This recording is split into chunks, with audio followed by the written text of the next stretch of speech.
ಒಬ್ಬ ಸ್ಟಾರ್ ನಟ ಅನ್ನೋ ಕಾರಣಕ್ಕೋ ಅಥವಾ ಅವರಿಂದ ನೀವು ಇನ್ಸ್ಪಿರೇಷನ್ ಆಗತ್ತೆ ಅನ್ನೋ ಉದ್ದೇಶಕ್ಕೋ ಯಾವುದೋ ಕೆಲವು ಸಮಾಜಮುಖಿ ಕೆಲಸಗಳನ್ನ ಮಾಡಿದ್ದಾರೆ, ಹಾಗಾಗಿ ನಾವು ಅವರನ್ನ ಫಾಲೋ ಮಾಡ್ತಾ ಇದೀವಿ ಅನ್ನೋ ಮಾತ್ರಕ್ಕೆ ಒಬ್ಬ ಸಮಾಜ ಕಂಟಕ ವ್ಯಕ್ತಿಯನ್ನ ಯಾರು ಕೂಡ ಸಮರ್ಥಿಸಿಕೊಳ್ಳಿಕ್ಕೆ ಸಾಧ್ಯವೇ ಇಲ್ಲ. ಅಭಿಮಾನಿಗಳೆಲ್ಲ ನೀವು ಜೈಕಾರ ಹಾಕ್ತಿದ್ದೀರಲ್ಲ, ನಿಮ್ಮ ಮನೆಯಲ್ಲೇ ಅದೇ ನಟ ಯಾರಾದ್ರೂ ಈ ರೀತಿಯಾಗಿ ಹಲ್ಲೆ ನಡೆಸಿದ್ರೆ, ಕೊಲೆ ನಡೆಸಿದ್ರೆ ಅದನ್ನ ಸಮರ್ಥಿಸ್ಕೊಳ್ತಾ ಇದ್ರ? ಇವೆಲ್ಲ ಮಾತುಗಳನ್ನ ಈಗ ಸಾಮಾಜಿಕ ವಲಯದಲ್ಲಿ ಕೇಳಿ ಬರ್ತಾ ಇರೋದು.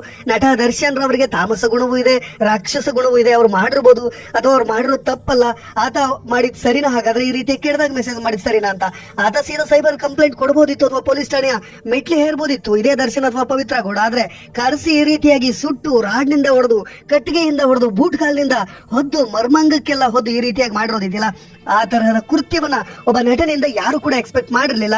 ಇನ್ನೊಂದಿಷ್ಟು ಕೆಲವು ಕುತೂಹಲಕಾರಿ ವಿಷಯಗಳೊಂದಿಗೆ ಇವತ್ತು ನಾನು ಬಂದಿರೋದು. ನೀವೆಲ್ಲರೂ ಕೂಡ ಅಚ್ಚರಿ ಪಡ್ತೀರಾ. ಇದೆಲ್ಲವೂ ಕೂಡ ದರ್ಶನ್ಗೆ ಮುಂಚೆಯೇ ಗೊತ್ತಿತ್ತು. ಆತನ ಪ್ರೀ ಪ್ಲಾನ್ಡ್ ಮಾಡೇ ಕರೆಸಲಾಗಿತ್ತು ಎನ್ನಲಾಗ್ತಾ ಇದೆ. ಯಾಕೆ ಅಂತ ಹೇಳಿದ್ರೆ ಅಲ್ಲಿಂದ ಚಿತ್ರದುರ್ಗದಿಂದ ಇಲ್ಲಿಗೆ ಕರೆಯೋವರೆಗೂ ದರ್ಶನ್ ರವರು ಈ ಹಿಂದೆ ಅವರ ಅನುಮತಿ ಇಲ್ಲದೆ ಯಾರಾದ್ರೂ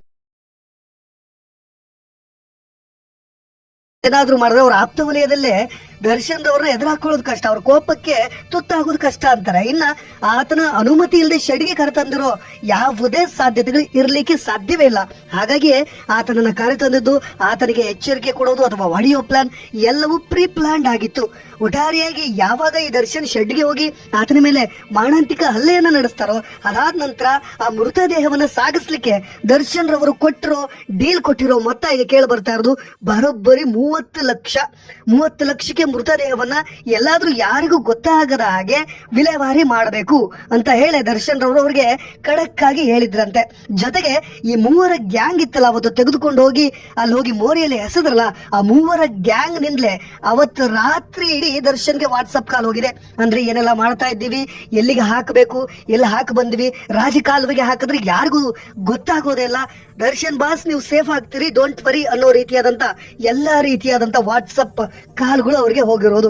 ಜೊತೆಗೆ ಕೊಲೆ ಮಾಡಿದ್ದಾಗಿ ಸರೆಂಡರ್ ಆದವರಿಂದಲೇ ಡಿಫರೆಂಟ್ ಆನ್ಸರ್ಸ್ ಗಳು ಯಾವಾಗ ಪೊಲೀಸ್ನವ್ರಿಗೆ ಸಿಕ್ತಲ್ಲ, ಅವಾಗ ಇನ್ನೊಂದಿಷ್ಟು ಲಾಠಿ ಹೇಟನ್ನ ಏರೋಪ್ಲೇನ್ ಹಚ್ಚಿದಾಗ ಎಲ್ಲರೂ ಕೂಡ ಬಾಯ್ ಬಿಟ್ಟಿರೋದು.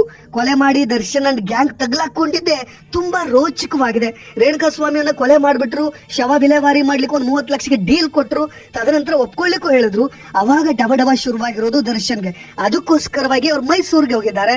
ಮೈಸೂರಲ್ಲಿ ಆರಾಮಾಗಿ ಜಿಮ್ ಮಾಡ್ಕೊಂಡಿದ್ದವರು, ಶೂಟಿಂಗ್ ಹೋದವರು ಅರ್ಧಕ್ಕೆ ನಿಲ್ಸಿ ಆ ಟೆನ್ಷನ್ಗೆ ವಾಪಸ್ ಬಂದಿದ್ದಾರೆ. ಏನಾಗುತ್ತೋ ಏನೋ ಅಂತ, ಯಾವ್ದೋ ಫೈನಾನ್ಸ್ ವಿಚಾರ ಇದೆ, ಯಾವ್ದೋ ಕಲೆಕ್ಷನ್ ಲೇಟ್ ಆಗ್ತಿದೆ, ಹಾಗಾಗಿ ಸಿನಿಮಾ ಶೂಟಿಂಗ್ ನಿಲ್ಸಿದಿನ ಅರ್ಧಕ್ಕೆ ಅಂತ ಹೇಳ್ಕೊಂಡಿದ್ರಂತೆ ನಿರ್ಮಾಪಕರ ಬಳಿ. ಆದ್ರೆ ಮಾಡಿರೋ ಪಾಪ ಇದೆಯಲ್ಲ, ಅದು ಅವರನ್ನ ಬಿಟ್ಟಿಲ್ಲ ಅನ್ಸುತ್ತೆ. ಹಾಗಾಗಿ ಅವ್ರಿಗೆ ಪದೇ ಕಾಡಿರೋದು. ಒಟ್ಟಾರೆ ಈಗ ಆರೋಪಿಗಳಿಂದ ಎಲ್ಲಾ ಮೊಬೈಲ್ಗಳನ್ನ ವಶಪಡಿಸಿಕೊಂಡು ಅವರ ಶನಿವಾರ ಇಡೀ ರಾತ್ರಿ ದರ್ಶನ್ಗೆ ಕಾಲ್ ಮಾಡಿರೋದು ಎಲ್ಲವೂ ಕೂಡ ಈಗ ಬಟಾ ಬಯಲಾಗಿರೋದು. ಏನೆಲ್ಲ ಕಾಲ್ ಲಿಸ್ಟ್ ಇದೆ, ಏನೆಲ್ಲ ಮಾತನಾಡಿದ್ದಾರೆ ಎಲ್ಲವನ್ನೂ ಕೂಡ ಈಗಾಗಲೇ ಪೊಲೀಸ್ ಅಧಿಕಾರಿಗಳು ಎಲ್ಲ ಆಂಗಲ್ ಅಲ್ಲೂ ತನಿಖೆಯನ್ನ ನಡೆಸ್ತಾ ಇದ್ದಾರೆ. ಕಾಲ್ ರಿಟ್ರೀವ್ ಮಾಡ್ತಿದ್ದಾರೆ, ಜೊತೆಗೆ ಒಂದಿಷ್ಟು ಮೆಸೇಜಸ್ ಗಳನ್ನು ರಿಟ್ರೀವ್ ಮಾಡ್ತಿದ್ದಾರೆ. ಹಾಗಾಗಿ ಎಲ್ಲದರಲ್ಲೂ ಕೂಡ ದರ್ಶನ್ ಮೈನ್ ಆರೋಪಿಯಾಗಿ ಕಾಣಿಸಿಕ್ತಾ ಇದ್ದಾರೆ. ಹಾಗಾಗಿ ದರ್ಶನ್ ಎಲ್ಲೂ ಕೂಡ ತಪ್ಪಿಸ್ಕೊಳ್ಳಿಕ್ಕೆ ಸಾಧ್ಯವಿಲ್ಲ. ಹಾಗಾಗಿ ಹೇಳಿದ್ದು ನಾನು, ಪಾಪ ಕರ್ಮಗಳ ಬಗ್ಗೆ ಅಭಿಮಾನಿಗಳು ಏನೇ ಜೈಕಾರ ಹಾಕ್ಬೋದು, ಅಥವಾ ಅವ್ರ ಸಿನಿಮಾ ನೋಡಿ ದುಡ್ಡು ಕೊಟ್ಟು ಅವ್ರನ್ನ ಹಾರ ತುರಾಯಿ ಹಾಕಿ ಹಾಲಿನ ಅಭಿಷೇಕ ಮಾಡಿರ್ಬೋದು. ಆದ್ರೆ ಒಬ್ಬ ವ್ಯಕ್ತಿಯ ವಿರುದ್ಧವಾಗಿ ಈ ರೀತಿಯಾಗಿ ಒಬ್ಬ ನಟ ನಡೆದುಕೊಂಡಿದ್ದನ್ನ ದಯವಿಟ್ಟು ಅಭಿಮಾನಿಗಳು ಸಮರ್ಥಿಸಿಕೊಳ್ಳಬಾರದು. ಯಾಕೆ ಅಂತ ಹೇಳಿದ್ರೆ ಬಹಳಷ್ಟು ನಟರಿದ್ದಾರೆ, ಅವರು ಮಾದರಿ ಆಗಿರ್ಬೇಕು, ರೋಲ್ ಮಾಡೆಲ್ ಆಗಿರ್ಬೇಕು. ನನ್ನ ಅಭಿಮಾನಿಗಳು ಏನ್ ಬೇಕಾದ್ರೂ ಮಾಡಿದ್ರು ಸಹಿಸ್ಕೊಳ್ತಾರೆ ಅನ್ನೋ ಏಕೈಕ ಉದ್ದೇಶಕ್ಕೆ ನಿಮ್ಮ ಆಟಾಟೋಪುಗಳನ್ನು ಎಲ್ಲವನ್ನೂ ಕೂಡ ಅಭಿಮಾನಿಗಳು, ಸಮಾಜದ ಜನತೆ ಸಹಿಸಿಕೊಳ್ಳಬೇಕು ಅಂತ ಇಲ್ಲ. ಹಾಗಾಗಿಯೇ ಈ ಘಟನೆ ಪ್ರತ್ಯಕ್ಷ ನಿದರ್ಶನವಾಗಿ ನಿಲ್ತಕ್ಕಂಥದ್ದು ಎಲ್ಲಾ ವಿಷಯವಾಗಿಯೂ.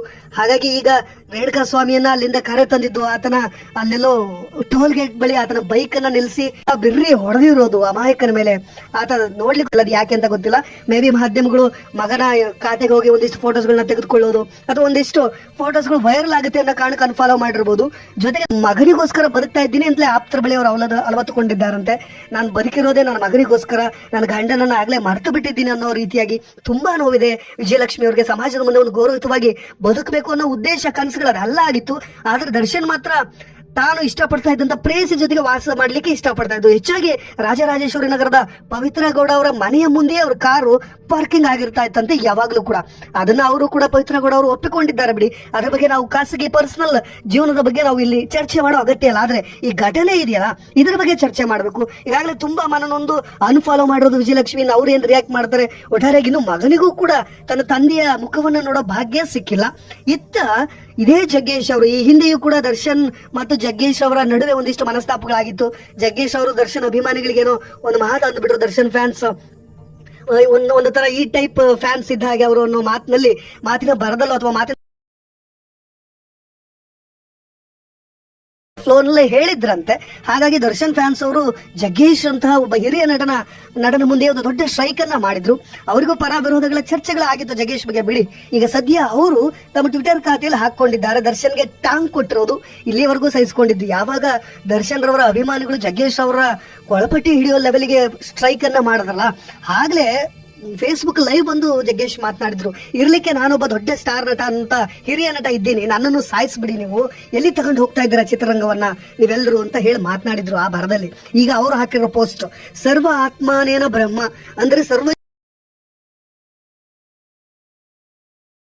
ಜೀವಿಯಲ್ಲೂ ದೇವರಿದ್ದಾನೆ, ಯಾರನ್ನು ಕೊಲ್ಲುವ ಹಕ್ಕು ಜೀವನಿಗಿಲ್ಲ, ಕರ್ಮ ಜೀವನದ ಹಿಂದೆ ಹಿಂಬಾಲಿಸುತ್ತೆ ಅನ್ನೋದನ್ನ ದರ್ಶನ್ ಅವನನ್ನ ಸುಡುತ್ತದೆ ಅನ್ನೋ ರೀತಿಯಾಗಿ ಆತನಿಗೆ ಟಾಂಗ್ ಕೊಡ್ಲಿಕ್ಕೆ, ಕೌಂಟರ್ ಕೊಡ್ಲಿಕ್ಕೆ ಜಗ್ಗೇಶ್ ಅವರು ಬರೆದುಕೊಂಡಿದ್ದಾರೆ ಎನ್ನಲಾಗ್ತದೆ. ಅದನ್ನ ನೋಡಿದ್ರೆ ನಿಮಗೂ ಡೆಫಿನೆಟ್ ಆಗಿ ಗೊತ್ತಾಗುತ್ತೆ, ಅಲ್ಲಿ ನಾವಿಲ್ಲಿ ಸಂಶಯ ಪಡೋ ಅಗತ್ಯವೇ ಇಲ್ಲ. ಮತ್ತೆ ಬರೆದುಕೊಂಡಿದ್ದಾರೆ ಅವರು, ಕಲಿಯುಗದಲ್ಲಿ ದೇವರು ಕಲ್ಲಲ್ಲ, ಎಲ್ಲಾ ಕರ್ಮಕ್ಕೂ ತತ್ಕ್ಷಣ ಫಲಿತಾಂಶ ಉಂಟು, ನಾವು ಮಾಡೋ ಪಾಪ ಪುಣ್ಯಗಳ ಫಲವನ್ನ ಇದೇ ಜನ್ಮದಲ್ಲಿ ಅನುಭವಿಸಬೇಕಾಗುತ್ತೆ ಅನ್ನೋ ಒಂದು ಮಾತಿದೆ. ಅದನ್ನೇ ಇಲ್ಲಿ ಜಗ್ಗೇಶ್ ಅವರು ಉಲ್ಲೇಖ ಮಾಡಿದ್ದಾರೆ. ಎಲ್ಲ ಕರ್ಮಕ್ಕೂ ತಕ್ಷಣ ಫಲಿತಾಂಶ ಉಂಟು, ರಾಮನಾಗು ರಾವಣನಾದರೆ ಅಂತ್ಯ ಎಂದಿದೆ ಸನಾತನ ಕೃತಿ, ಮದಕ್ಕೆ ಕಾರುಣ್ಯದ ಅರಿವಿಲ್ಲ ಅಂತ.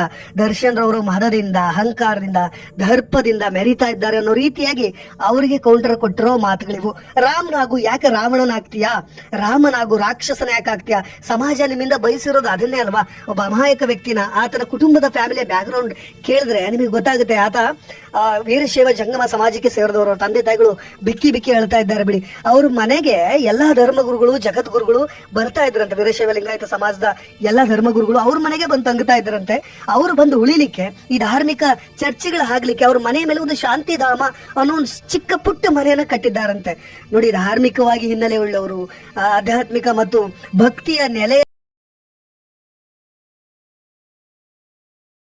ಸಂಕಲ್ಪಿಸಿಕೊಂಡವರ ಕುಟುಂಬದ ವ್ಯಕ್ತಿಯನ್ನ ದರ್ಶನ್ ರವರು ಈಗ ಕೊಲೆ ಮಾಡಿಬಿಟ್ರು ಅನ್ನೋ ಆರೋಪ ಇದೆಯಲ್ಲ, ಅದಕ್ಕೆ ಈಗ ಪಾಪ ಪುಣ್ಯ ಕರ್ಮಗಳ ಫಲಾಫಲಗಳ ಬಗ್ಗೆ ಎಲ್ಲರೂ ಮಾತನಾಡ್ತಾ ಇರೋದು. ಒಟ್ಟಾರೆಯಾಗಿ ದರ್ಶನ್ ರವರ ಕೃತ್ಯವನ್ನ ಯಾರು ಕೂಡ ಸಮರ್ಥಿಸಿಕೊಳ್ಳಲಿಕ್ಕೆ ಹೋಗಬೇಡಿ. ಖಂಡಿತವಾಗಿಯೂ ಇದು ಪ್ರೂವ್ ಆಗಿದ್ರೆ, ಅವ್ರು ಖಂಡಿತ ಆರೋಪಿ ಆಗಿದ್ರೆ ಅವ್ರಿಗೆ ಶಿಕ್ಷೆ ಆಗ್ಲಿ. ಇಲ್ಲೂ ಕೂಡ ನೀವು ಬಂದು ಸ್ಟ್ರೈಕ್ ಮಾಡೋ ಅಗತ್ಯ ಇಲ್ಲ. ಇದ್ರ ಮುಖಾಂತರ ನೀವು ಸಮಾಜಕ್ಕೆ ಸ್ಪಷ್ಟ ಸಂದೇಶವನ್ನಂತೂ ದಯವಿಟ್ಟು ಕೊಡೋದಿಲ್ಲ. ಏನಾದ್ರೂ ಈ ಕೇಸ್ನಲ್ಲಿ ಒಬ್ಬ ಪೊಲೀಸ್ ಅಧಿಕಾರಿಯೇ ದರ್ಶನ್ ರವರ ಫ್ಯಾನ್ ಆಗಿದ್ದು ನಿಜವಾಗಿಯೂ ದರ್ಶನ್ ರವರೇ ಕೊಲೆ ಮಾಡಿದ್ದನ್ನ ಪೊಲೀಸ್ನವರು ಸಮರ್ಥಿಸಿಕೊಂಡು ಅವ್ರನ್ನ ಸೇಫ್ ಮಾಡ್ಲಿಕ್ಕೆ ನೋಡಿದಾಗ ನಿಮ್ಮ ಅಭಿಪ್ರಾಯ ಏನಾಗಿರುತ್ತೆ? ಫಾರ್ ಎಕ್ಸಾಂಪಲ್, ನಾನು ತುಂಬಾ ಸುಲಭವಾಗಿ ಒಂದು ಎಕ್ಸಾಂಪಲ್ ನ ಕೊಟ್ಟು ಹೇಳ್ತಾ ಇದ್ದೀನಿ. ಆತನು ಫ್ಯಾನ್ ಆಗಿರ್ಬೋದಲ್ಲ, ತನಿಖಾಧಿಕಾರಿಗಳು ಕೂಡ. ಹಾಗಾಗಿ ಈ ತರಹದ ವಿಷಯಗಳಲ್ಲಿ ಮುಕ್ತವಾಗಿ ದರ್ಶನ್ ಅವರು ತಪ್ಪಿತಸ್ಥನಾಗಿದ್ರೆ ಆತನಿಗೆ ಶಿಕ್ಷೆ ಆಗಬೇಕು ಅಂತ. ಒಟ್ಟಾರೆ ಈ ಬರ್ತಾ ಇರೋ ವಿಷಯಗಳ ಬಗ್ಗೆ ನಾನು ಹೇಳಲೇಬೇಕು. 13 ಜನ ಆರೋಪಿಗಳು ಅಂತ ಅನ್ಲಾಗ್ತಾ ಇತ್ತು. 13 ಜನ ಅಲ್ಲ, ಈಗ 17 ಜನ ಅಂತ ಕೇಳಿ ಬಂದಿರೋದು ಸದ್ಯದ ಮಾಹಿತಿಯ ಪ್ರಕಾರ. ಒಟ್ಟಾರೆಯಾಗಿ ಎಲ್ಲಾ ರೀತಿಯಾದಂತಹ ತನಿಖೆಗಳು ನಡೀತಾ ಇದೆ. ದರ್ಶನ್ ರವರು ಸರಿಯಾಗಿ ಊಟ ಮಾಡ್ತಾ ಇಲ್ವಂತೆ, ಮಜ್ಜಿಗೆ ಅನ್ನ ಕೊಡಿ ಅಂತ ಹೇಳಿದಾರಂತೆ. ರಾತ್ರಿ ಬಿರಿಯಾನಿ ತರಿಸಿದ್ರು, ಡೋಲೋ ಮಾತ್ರೆ ತರಿಸ್ಕೊಂಡಿದ್ದಾರೆ, ತಲೆನೋವು ಅಂತ ಹೇಳಿ. ಒಂದಿಷ್ಟು ಟೆನ್ಷನ್ ಕೂಡ ಅವ್ರಿಗೆ ಇದ್ದೇ ಇದೆ. ಇನ್ನು ರೈಸ್ ಬಾತ್ ಮತ್ತೆ ಇಡ್ಲಿ ನಿಡ್ಲಿಕ್ಕೆ ಮುಂದಾಗಿದ್ರಂತೆ. ಆದ್ರೆ ನನಗೇನು ರೈಸ್ ಬಾತ್ ಏನ್ ಬೇಡ, ಕಾಫಿ ಟೀ ಮತ್ತು ಬಿಸ್ಕೆಟ್ ಕೊಡಿ ಅಂತ ಹೇಳಿ ಆರೋಪಿಗಳೆಲ್ಲ ಮನವಿ ಮಾಡ್ಕೊಳ್ತಾ ಇದ್ದಾರಂತೆ. ಎಲ್ಲರೂ ಕೂಡ ಒಂದ್ ಸ್ವಲ್ಪ ಟೆನ್ಷನ್ ಅಂತೂ ಶುರುವಾಗಿದೆ. ಒಟ್ಟಾರೆಯಾಗಿ 30 ಲಕ್ಷ ಡೀಲ್ ಕೊಟ್ಟು ಹೇಗೋ ಇದನ್ನ ಮರೆಮಾಚ್ ಮಾಡೋಣ ಅಂತ ಹೋಗಿದ್ದ ದರ್ಶನ್ ಅಂಡ್ ಡಿ ಗ್ಯಾಂಗ್ ಮತ್ತೆ ಕೊನೆಗೆ ಸಿಕ್ಕ ಬಿದ್ದಿರೋದು ಮಾತ್ರ ದುರಂತವೇ ಸರಿ. ನೋಡೋಣ ಏನಾಗುತ್ತೆ ಕ್ಷಣದ ಅಪ್ಡೇಟ್ಸ್ಗಳೊಂದಿಗೆ ಮತ್ತೆ ವರದಾ